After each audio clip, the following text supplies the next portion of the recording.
न्यूनतम दाम अधिकतम संग्राम। नमस्कार, आप देख रहे हैं आज तक। मैं हूं आपके साथ चित्रा त्रिपाठी।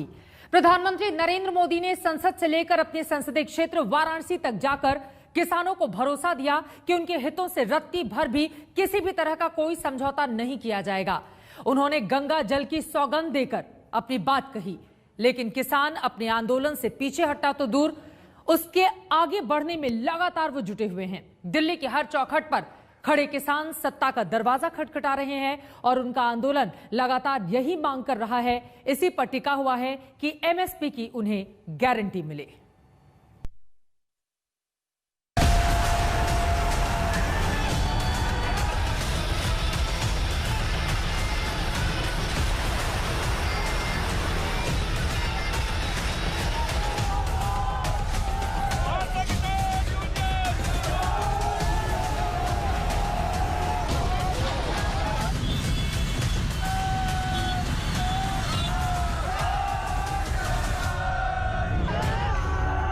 देश के अन्नदाता इस कदर गुस्से में क्यों हैं? सबका पेट पालने वाले किसानों के अंदर धधकता ये ज्वालामुखी क्यों है? 7 दिन से दिल्ली की चौखट पर ये किसान अपना मत्था क्यों रगड़ रहे हैं? इन चुभते हुए तीखे सवालों का एक ही उत्तर है, एमएसपी,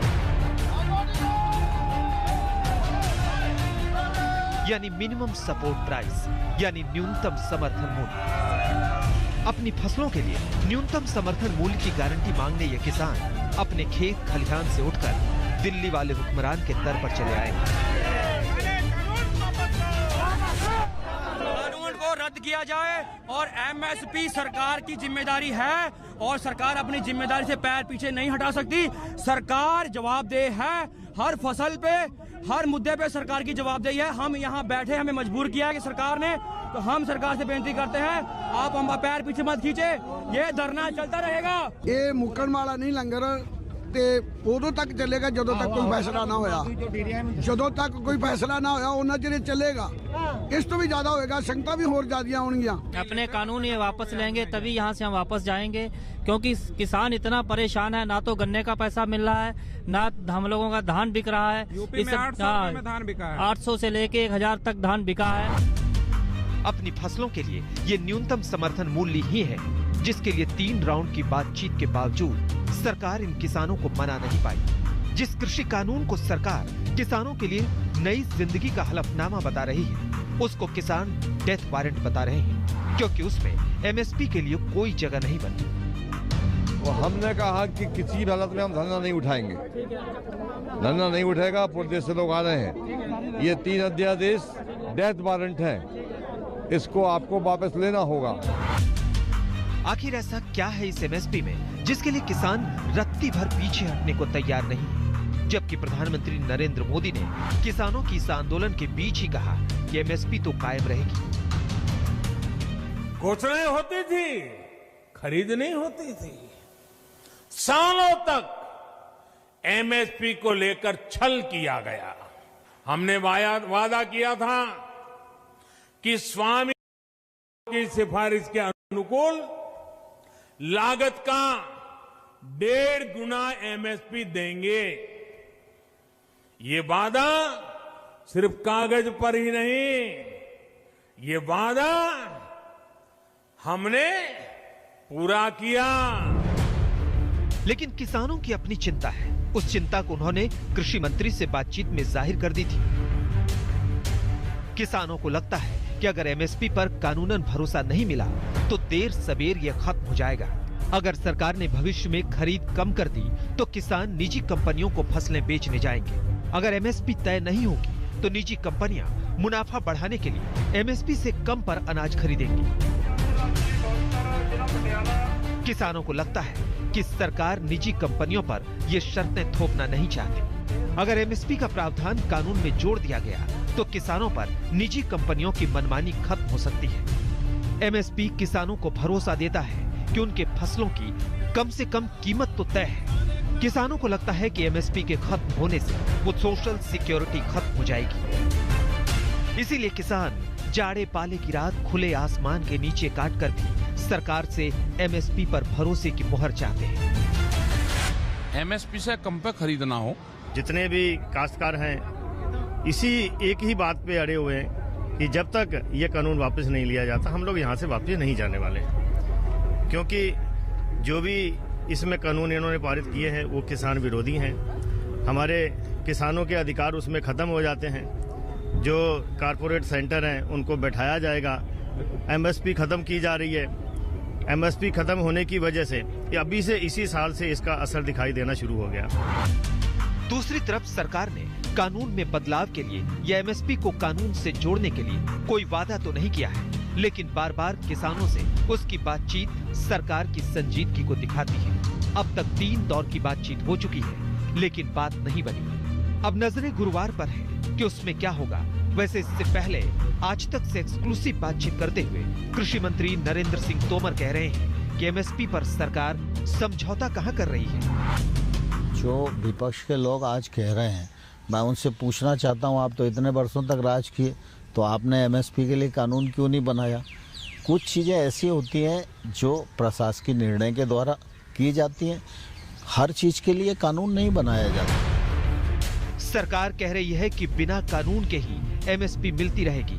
किसान कह रहे हैं कि कानून नहीं तो उनके हक का खून कभी भी हो सकता है। बात इतने पर अटकी है। आज तक ब्यूरो।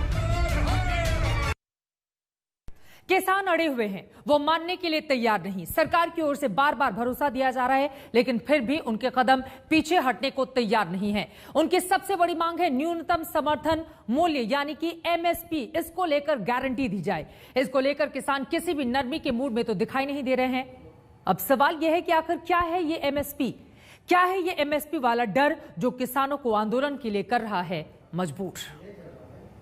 वही काम कर रहे हैं जो किसान नहीं चाह रहा। किसी भी सूरत में किसान को खत्म करने के चक्कर में लगे। जो 3 खेती मंडी तोड़ने वाले ऑर्डिनेंस लेके आए हैं, जिससे खेती मंडी प्रभावित होगी, पूरा किसान मजदूर प्रभावित होगा। जो अभी हुआ ही नहीं है, जो कभी होगा ही नहीं, उसको लेकर समाज में भ्रम फैलाया जाता है। मोदी के मन की बात नहीं चलेगी, अब किसानों के मन की बात चलेगी। हम ही लोगों को कागज लगाते हैं, पहले कागज हम ही लोगों को लगाते हैं, अपने आप पूरा रेट लेते हैं पनिया और हमें 1200 रुपया देते हैं। मैं मेरे किसान भाई बहनों को कहना चाहता हूँ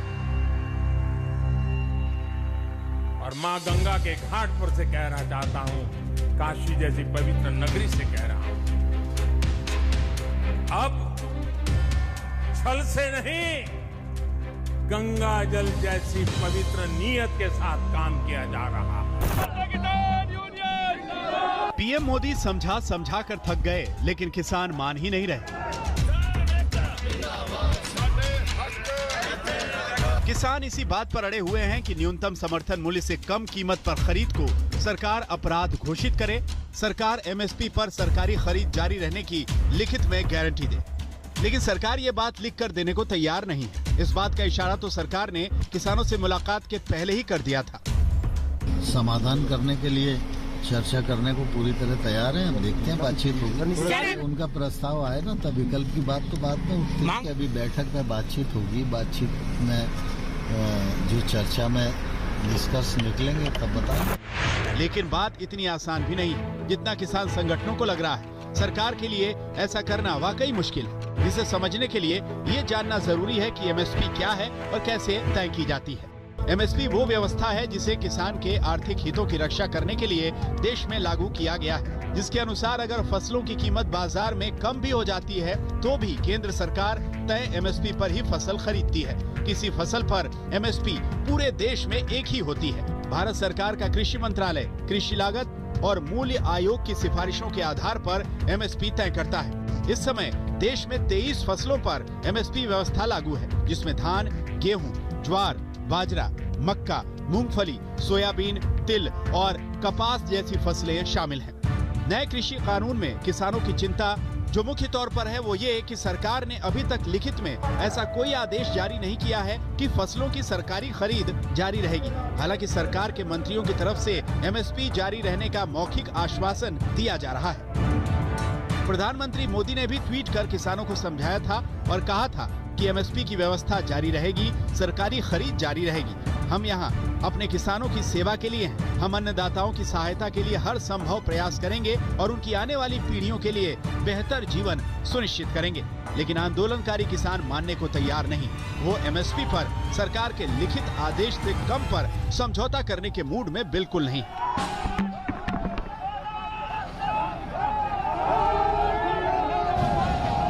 सरकार कहेगी कमेटी बना देते हैं, एक लेटर इशू कर देते हैं। ਜਦੋਂ कमेटी अंदोलन फेल करना हो ना, उदो सरकार कमेटियां बना दी है। वो पहले ही बनाती है, उस कमेटी को हम यकीन नहीं करेंगे, बिल्कुल नहीं करेंगे। अब तक सड़क पर ही फैसला होगा। मांग ये है कि जो एमएसपी है उसको एक कानूनी निर्धारण हो कि एमएसपी से देश में खरीद नहीं हो। हम नहीं कहते कि सरकार लेकिन उसका भाव तो डिक्लेयर करना है। सरकार का तर्क है कि पहले के कानूनों में भी लिखित में एमएसपी की कोई बात नहीं थी, इसीलिए नए कानून में भी इसे शामिल नहीं किया गया है। लेकिन इस मुद्दे पर अब हरियाणा में सरकार के सहयोगी भी नसीहतें दे रहे हैं। हम तो चाहते हैं कि जल्दी से जल्दी इसका समाधान निकले। हमने तो सरकार में बैठे हुए लोगों को भी आग्रह किया है कि किसान की समस्या का समाधान किया जाए। अन्नदाता आज परेशान होता हुआ सड़कों पे बैठा है, घूम रहा है। परेशानी सरकार को भी है, किसान को भी है, सब लोगों को। कुछ लोगों को ये बात भी समझ नहीं आ रही कि सिर्फ पंजाब और हरियाणा के किसान ही नए कृषि बिल को लेकर इतना विरोध क्यों कर रहे हैं। इसकी वजह भी एमएसपी से ही जुड़ी है। एक अनुमान के मुताबिक 94% किसानों को एमएसपी नहीं मिलता, वो बाजार पर निर्भर है। जबकि आधे से ज्यादा किसानों में न्यूनतम समर्थन मूल्य के बारे में जागरूकता की कमी है। इसके अलावा सरकार जो अनाज एमएसपी पर खरीदती है उसका करीब 90% तक पंजाब और हरियाणा से होता है। जानकार कहते हैं कि एमएसपी का सबसे ज्यादा लाभ पंजाब हरियाणा के किसानों को ही होता है, इसीलिए सबसे ज्यादा डर भी इन्हीं राज्यों के किसानों को लग रहा है। जो रेट ये निकाले गेहूं के, मक्का के, गन्ना के, उनका रेट देते नहीं। रेट निकालेंगे 1800 का और किसानों पे से जाएगा 1200। ऐसी गेहूं और धान है 700 रुपये कुंटल बिकी है मक्का जो रेट निकाल रहे हैं 1500 का। ये आर पार की लड़ाई है। जितनी देर ये पांचों दोनों ऑर्डिनेंस और तीनों काले कानून वापस नहीं होते, ये लड़ाई यहाँ पर जारी रहेगी। हम के दूसरे देश से बात कर रहे हूँ, ऐसे बैरिकेड बना दिया, ऐसे बॉर्डर बना दिया, पीछे भी बॉर्डर बना दिए। पंजाब का किसान अपनी मांगे लेके आ रहा है, लड़कियां आ रही हैं, बीबियां आ रही हैं, बुजुर्ग आ रहे हैं, नौजवान आ रहे हैं। हमको कोई हक नहीं अपनी बात करने का। किसान और सरकार के बीच वार्ताओं का सिलसिला जारी है, लेकिन लगता नहीं है कि बात इतनी जल्दी बन पाएगी। दिल्ली से अरविंद ओझा और कुमार कुडाल के साथ आज तक ब्यूरो। प्रधानमंत्री नरेंद्र मोदी पर देश आंख मूंद कर भरोसा करता है। वो जो बातें कहते हैं देश गौर से, ध्यान से उन्हें सुनता है। लेकिन आपको बता दें, एमएसपी यानी कि न्यूनतम समर्थन मूल्य, इसको लेकर किसान मानने के लिए तैयार नहीं। पीएम बार बार भरोसा दे रहे हैं, फिर भी किसान अपनी मांगों को लेकर पीछे हटते हुए दिखाई नहीं दे रहे हैं। वैसे आपको ये बताते चले कि एमएसपी को लेकर लिखित गारंटी चाहते हैं किसान, और उनका ये कहना है कि जब तक ये नहीं होता उनका ये आंदोलन लगातार जारी रहेगा। उनका ये भी कहना है साथ में कि आखिर बार बार किसानों के साथ हर सरकार में छल क्यों किया जाता है।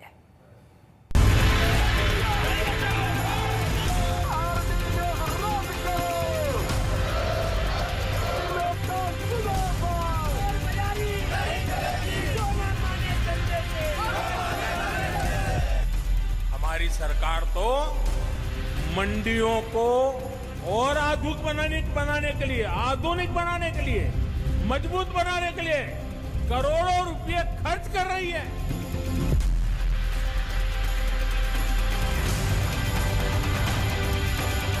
एक तरफ किसान है कि प्रधानमंत्री नरेंद्र मोदी के समझाने पर भी नहीं समझ रहे, और दूसरी तरफ सोशल मीडिया में एक दस्तावेज वायरल हो रहा है जो 2011 का है। ये उपभोक्ता मामलों पर मुख्यमंत्रियों के वर्किंग ग्रुप की ओर से की गई सिफारिशों का हिस्सा है, जिस ग्रुप के अध्यक्ष तब गुजरात के मुख्यमंत्री के तौर पर प्रधानमंत्री नरेंद्र मोदी थे। इसमें लिखा है कि सभी आवश्यक वस्तुओं के मामले में हमें किसानों के हितों की रक्षा ऐसे कानूनी प्रावधानों से करनी चाहिए कि किसान और कारोबारी के बीच एमएसपी से नीचे कोई लेन देन न हो। आज किसान ऐसे ही प्रावधान के लिए संघर्ष कर रहे हैं। ऐसे में इस दस्तावेज को वायरल कर मोदी सरकार को घेरा जा रहा है। कि 2011 में ऐसी सिफारिश करने वाले नरेंद्र मोदी ने प्रधानमंत्री बनने पर नए कृषि कानूनों में इसका प्रावधान क्यों नहीं किया। उस दस्तावेज के अलावा कुछ और दस्तावेज हैं जो पूरी कहानी को साफ करते हैं। उस समिति की ओर से सौंपी गई रिपोर्ट में 3 कॉलम थे। गुलाबी रंग से एजेंडा लिखा था कि बिचौलियों को मिलने वाले पैसे को कम कर किसानों को उत्पाद की सही कीमत कैसे दिलाई जाए। पीले रंग के कॉलम में समिति की सिफारिश है, जिसमें मोटे तौर पर लिखा गया है कि कृषि वस्तु बाजार को चालू रखने के लिए बिचौलियों को बनाए रखना होगा। इससे किसान मार्केटिंग के जोखिम से भी बचे रहेंगे। वहीं हरे रंग के कॉलम में वो कदम लिखा है जो सरकार को उठाना था, यानी 2011 में एमएसपी से नीचे खरीद ना होने वाला कानून मनमोहन सरकार को बनाना था। समय बदला और आज प्रधानमंत्री स्वयं नरेंद्र मोदी है, इसीलिए किसानों के सवाल उनकी तरफ जा रहे हैं। आपके हिसाब से एमएसपी को कानून का हिस्सा बनाने में क्यों परहेज है, इससे क्या प्रॉब्लम हो? नहीं, एमएसपी कानून का हिस्सा बने, इसमें कोई हमारा ईगो नहीं है, लेकिन कुल मिला के हर चीज़ कानून से ही तय नहीं होती ना। सरकार में कानून एक अलग पक्ष है, नियम दूसरा पक्ष है, प्रशासकीय निर्णय तीसरा पक्ष है। 2011 से अब तक सरकार बदल गई, प्रधानमंत्री बदल गए, लेकिन नहीं बदली तो एमएसपी पर सरकारी नानुकुल। इसके खिलाफ ही किसान सड़कों पर हैं। राहुल श्रीवास्तव, दिल्ली, आज तक। किसान तो अपने हक के लिए लड़ रहे हैं, लेकिन राजनेता अपना अपना राजनीतिक हित साधने पर अड़े हुए हैं। राजस्थान सरकार केंद्र सरकार को एमएसपी पर कोस रही है, लेकिन उसके यहां ही मूंगफली और बाजरे के किसानों को एमएसपी तो दूर, लागत भर ही दाम नहीं मिल पा रहे। इसे कहते हैं चिराग तले अंधेरा।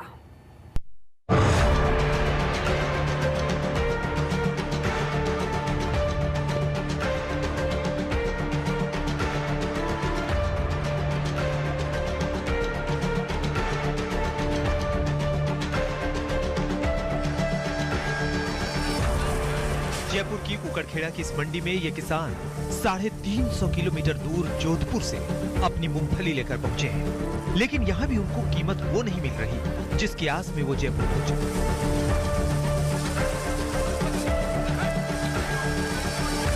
मूंगफली का न्यूनतम समर्थन मूल्य 5,500 रुपए प्रति क्विंटल है, लेकिन यहाँ किसानों को 5,000 रुपए तक मिलना भी मुश्किल है। 700 किलोमीटर आने जाने का खर्चा अलग से। वहाँ हमारे जोधपुर में मंडी नहीं है मूंगफली की। क्या आपको लगता है मंडी में भाव मिला पूरा? तो पूरा मिला नहीं मिला। नहीं। कितना होना चाहिए था आपके हिसाब से, कितना मिला? हमारे हिसाब से मेहनत मजदूरी के हिसाब से 60 से 12 भाव मिलते हैं, तब हमारी मेहनत मजदूरी कुछ आती है। वो भी कुछ आती है, पूरा भाव नहीं है, मगर कुछ बराबर हो जाता है। यहाँ कितना मिला? यहाँ तो 48 गुण 50 हो रहे हैं। यही हाल बाजरे के किसानों का भी है। राजस्थान में देश का 80% बाजरा उपजता है। बाजरे का सरकारी दाम 2100 रुपए प्रति क्विंटल है, लेकिन बाजार में किसानों को 1000 रुपए की दर से बेच कर आना पड़ा। लेकिन उसी बाजार में मुनाफाखोरी खुलकर हो रही है। क्या भाव है एमएसपी और कैसे भाव जा रहा है? एमएसपी भाव तो सर मिल ही नहीं रहा हमको। मंडी में जाते हैं, व्यापारी अपने अपने भाव लगाते हैं सब। अगर बेचना है तो उनका भाव बेचो, नहीं तो कोई दाम नहीं मिलता हमको। यहाँ व्यापारी आएगा 1500 का भाव है बाजरे का, तो वो कहेंगे 1000 में दे रहा है कि नहीं दे रहा है। नहीं साहब मैं तो 1500 में देगा, साहब नहीं लेना, तेरा माल खराब है, तो मेरा माल तो पड़ा रह गया नहीं, मेरे को कहाँ से मिलेंगे उपज के पैसे। किसान राज्य की अशोक गहलोत सरकार से कह रहे हैं कि वाजिब दाम क्यों नहीं दिलवाते, और अशोक गहलोत सरकार है कि वो केंद्र सरकार से राजनीति में व्यस्त है। अगर मंशा ठीक होती केंद्र की सरकार की, मोदी जी की सरकार के किसानों के लिए, तो पहले बात तो ये 3 काले कानून ही नहीं लेकर के आते। अगर ये कानून लेकर के आए तो इसमें एमएसपी अनिवार्य की बात लेकर के आते, और कॉन्ट्रैक्ट फार्मिंग में ये बात लेकर के आते कि कोई भी एमएसपी से नीचा उसके कोई उपज को नहीं खरीदेगा। किसान जो है अपनी समस्या को लेकर काफी परेशान है कि यहाँ पर मंडी में आ जाता है, दाम मिलता नहीं। अब जोधपुर से आया, हालांकि कह रहे हैं कि नए कानून के अनुसार जो कहा जा रहा है कि अगर वहाँ खेत पे आकर खरीदेंगे तो हमारे लिए तो फायदा है, लेकिन पूरा दाम दे तभी फायदा है कि वहाँ पर अभी जो व्यापारी जाकर खरीदते हैं वो तो दाम देते नहीं है। इसलिए 3-3, 4-4 दिनों से आप देख सकते हैं कि इस तरह से कोरोना काल में ये लोग 350 किलोमीटर दूर जोधपुर से यहाँ जयपुर आकर बैठे हुए हैं, तब भी फसल का पूरा दाम नहीं मिल पा रहा। वाजिब दाम के लिए राजस्थान के किसान हरियाणा जा रहे हैं। इस पर भी राजनीतिक बयानों का आयात निर्यात शुरू हो गया। लेकिन सवाल है कि 70 साल बाद भी किसान क्यों बेबसी में ही जीने को मजबूर है। आज तक ब्यूरो। कल एक बार फिर से किसान और सरकार आमने सामने होंगे। किसानों की मांगों पर सरकार बीच का क्या रास्ता निकालती है? न्यूनतम दाम अधिकतम संग्राम की जो स्थिति मौजूदा दौर में बनी हुई है, उसको सरकार क्या कल खत्म कर पाती है? इस पर लगातार बनी रहेगी आज तक की नजर। हमारी इस पेशकश में अभी के लिए बस इतना ही। देश और दुनिया की बाकी खबरों के लिए आप देखते रहिए आज तक। नमस्कार, मैं हूं अंजना ओम कश्यप। हमें उम्मीद है ये वीडियो आपको पसंद आया होगा। लेटेस्ट खबरों के लिए यूं ही देखते रहिए आज तक, और इस वीडियो के पसंद आने पर लाइक, शेयर एंड सब्सक्राइब करना ना भूलें।